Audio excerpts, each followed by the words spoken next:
नमस्कार, स्वागत है हमारे YouTube चैनल न्यू सक्सेस मंत्रा में एक बार फिर से आप सभी का। दोस्तों, नरेशन का जो है पार्ट 1, पार्ट 2, पार्ट 3 चल रहा था, उसमें हम आज लेके आए हैं आपका पार्ट 4। ठीक है, पार्ट 4 या पार्ट 5 होगा। ठीक है, इसको हम लोग इसके अंतर्गत हम लोग देखेंगे ऑप्टेटिव सेंटेंस, यानी ऑप्टेटिव सेंटेंस जो होता है उस ऑप्टेटिव सेंटेंस का नरेशन किस तरीके से बनाया जाता है। ठीक है, उसमें कैसे डायरेक्ट टू इनडायरेक्ट चेंज किया जाता है, इस चीज़ को हम लोग समझेंगे, जानेंगे इस वीडियो के माध्यम से। उम्मीद करते हैं ये वीडियो बिल्कुल आपको अच्छा लगेगा। अच्छा लगे तो आप लाइक जरूर कीजिएगा, शेयर कीजिएगा ज़्यादा से ज़्यादा तक अपने दोस्तों के पास, अपने भाई बंधु के पास, जो भी आपके साथ आपके क्लासमेट में पढ़ते हैं उन सभी के पास जरूर शेयर कीजिएगा। एक और बात है कि अभी तक हमारे चैनल को सब्सक्राइब नहीं किए हैं तो सब्सक्राइब जरूर कर लीजिएगा ताकि हमारी हर एक अपडेट आप तक आसानी से पहुंच जाए।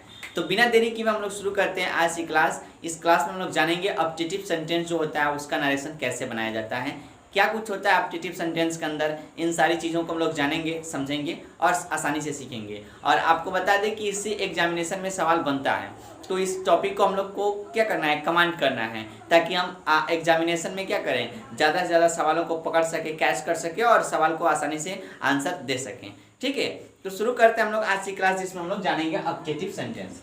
तो देखिए, ऑप्टेटिव सेंटेंस जो होता है इसका नरेशन, ऑप्टेटिव सेंटेंस का नरेशन। तो ये जो ऑप्टेटिव सेंटेंस का हम लोग नरेशन जानते हैं, ठीक है, इसमें इसका भी नियम होता है, उसको समझना है, जानना है। उसके पहले हम आपको बताते हैं कि ऑप्टेटिव सेंटेंस को आप कैसे पहचानिएगा। देखिए, कोई भी सेंटेंस अगर जिसकी शुरुआत मे यू लिव लॉन्ग, ठीक है, मे यू लिव लॉन्ग के बाद ऐसे नोट ऑफ एक्सक्लेमेशन, मतलब एक्सक्लेमेशन का सिंबल दिया है, तो आप आसानी से पहचान जाएंगे क्या है कि ये ऑप्टेटिव सेंटेंस है। जैसे आपका हो गया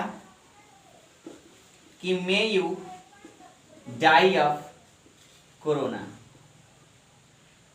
ठीक है, may you die of corona, ऐसे भी कुछ सवाल दिया है तो मे से स्टार्टिंग है और लास्ट में क्या है, एक्सक्लेमेशन। अगर इस तरह के वाक्य कोई भी आपको मिलता है ना, तब आप आसानी से पहचान जाएंगे कि क्या है, ये ऑप्टेटिव सेंटेंस का वाक्य है। ठीक है, ऑप्टेटिव सेंटेंस में आप आसानी से पहचान जाएंगे। अब देखिए, मे से स्टार्ट होगा और लास्ट में एक्सक्लेमेशन होगा, मे से स्टार्ट होगा लास्ट में एक्सक्लेमेशन होगा, ऐसे बहुत सारे सेंटेंस बन सकता है।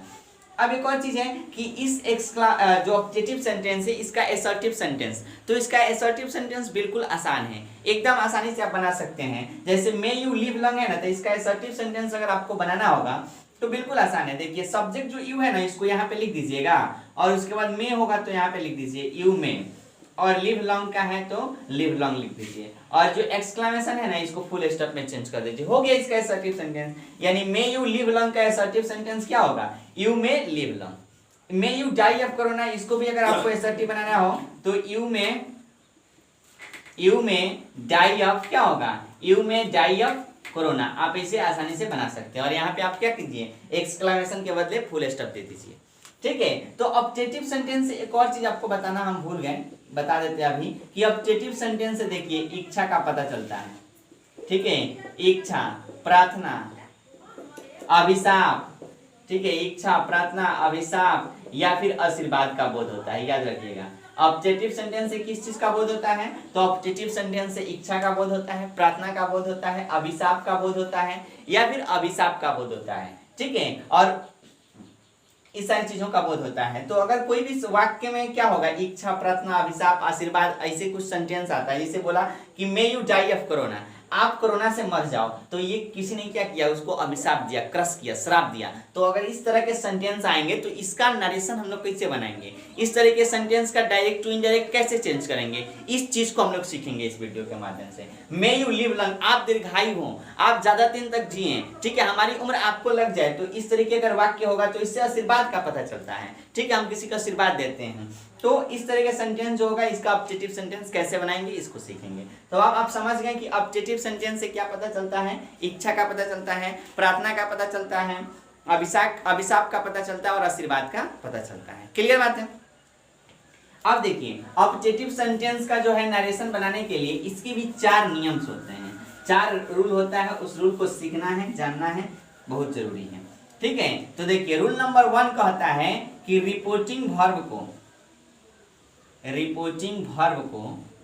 ठीक है, रिपोर्टिंग वर्ब को वाक्य के अर्थ अनुसार पहला रूल कहता है कि रिपोर्टिंग वर्ब को वाक्य के अर्थ अनुसार विश, ठीक है, प्रे, कर्स या फिर ब्लेस में बदल देंगे, ब्लेस में बदल देंगे, ठीक है। तो आप समझ गए, रिपोर्टिंग वर्ब को वाक्य के अर्थ अनुसार विश, प्रे, कर्स, ब्लेस इत्यादि में बदल देंगे। दूसरा रूल है कि इन्वर्टेड कॉमा को, दूसरा रूल है ऑब्जेक्टिव सेंटेंस का कि इन्वर्टेड कॉमा को डैट में बदल देंगे, ठीक है। इस चीज को अपने नोटबुक में नोट करते चलिए, लिखते चलिएगा, इन्वर्टेड कॉमा को डैट में बदल देंगे।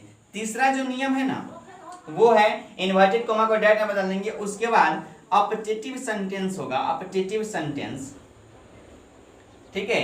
तो ऑब्जेक्टिव सेंटेंस को एसर्टिव सेंटेंस में बदल देंगे, ऑब्जेक्टिव सेंटेंस को एसर्टिव में बदल देंगे, ठीक है। उम्मीद करते हैं नीचे दिखाई दे रहा होगा, ठीक है, यहाँ दिखाई दे रहा है ना, कोई दिक्कत नहीं है, आप आसानी से समझ जाएंगे, ठीक है। तो ऑब्जेक्टिव सेंटेंस को एसर्टिव सेंटेंस में बदल देंगे।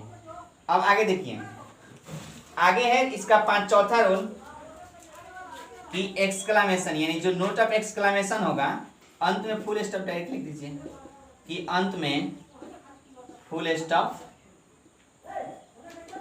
लिख देंगे, ठीक है।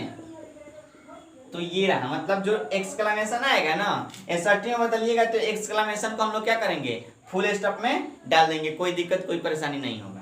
तो यहाँ से आप समझ गए, ये आपका ऑब्जेक्टिव सेंटेंस जो होता है इसका नरेशन बनाने का नियम होता है। ये चार नियम होता है, इस चारों नियम को समझ लीजिए। नोट 1, 1, 2, 3, 4 ऐसे है ना, तो इन चारों को समझ लीजिए, आप आसानी से सवाल को बना सकते हैं। अब उम्मीद करते हैं आप इसको देख लिए होंगे, इसको आप स्क्रीनशॉट लीजिए या फिर अपने नोटबुक में क्या कीजिए, आसानी से नोट कर लीजिए ताकि आपको सवाल बनाने में बिल्कुल आसानी हो, ठीक है। तो अब इसको हम मिटाते हैं और डायरेक्ट हम लोग चलते हैं सवाल की तरफ। सवाल को देखेंगे समझेंगे तो हमको पता चलेगा, एहसास होगा कैसे हम लोग क्या करते हैं, सवाल को बनाते हैं। चलिए, तो पहला सवाल आपके सामने है। पहला सवाल मान लीजिए कि ही सेड टू मी, एकदम आसान सा सवाल, he said to me comma inverted comma चालू, ठीक है, मे यू लिव लॉन्ग, यही ले लेते हैं, मे यू लिव लॉन्ग, ठीक है। सवाल आ गया कि he said to me may you live long. अब इस तरह के सवाल का आंसर हमें कैसे देना है, आप सबसे पहले आपका काम क्या होगा, इन्वर्टेड कोमा के अंदर आए हुए सेंटेंस को पहचानना। तब आप देखेंगे मे से स्टार्टिंग है और लास्ट में एक्सक्लेमेशन सिंबल दिया है, मतलब ये ऑब्जेक्टिव सेंटेंस है। ऑब्जेक्टिव सेंटेंस दिया है तो आप समझ जाएंगे, इसके जो 4 नियम आपको बताया गया उस नियम को फॉलो कीजिए, आसानी से बन जाएगा।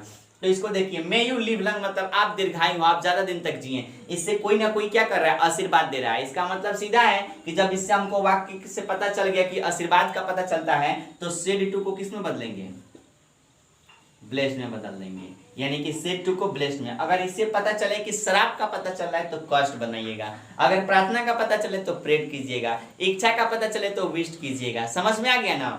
तो चलिए, ब्लेस्ड है, ही का ही उतार दीजिए, मी का मी उतार दीजिए। दूसरा रूल था इन्वर्टेड कोमा को डैट से तोड़ेंगे, तो इन्वर्टेड कोमा को डैट से तोड़ दीजिए। तीसरा नियम था कि जो मे यू लिव लॉन्ग है ये ऑब्जेक्टिव सेंटेंस, इसका एसर्टिव सेंटेंस बना देंगे। तो एसर्टिव सेंटेंस इसका देखिए, मे यू लिव लॉन्ग का एसर्टिव सेंटेंस बनाना है, इस मे को उठा के लास्ट में रख दीजिए, सॉरी सब्जेक्ट के बाद रख दीजिए। तो यू के बाद मे रख दीजिएगा ना, एसर्टिव बन गया, you may live long. Clear है, एकदम आसान सा सवाल है।